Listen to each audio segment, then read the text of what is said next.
ये देखो किस तरह से प्याज काटा जा रहा है ना एक शानदार गैजेट।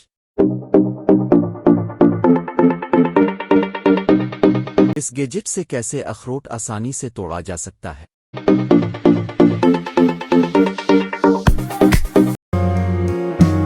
हमारा ये गैजेट्स एक स्पून भी और साथ में एक्स्ट्रा का काम भी करता है ना कमाल की चीज। इस गैजेट से मिनटों में सलाद बनाया जा सकता है ना कमाल की चीज।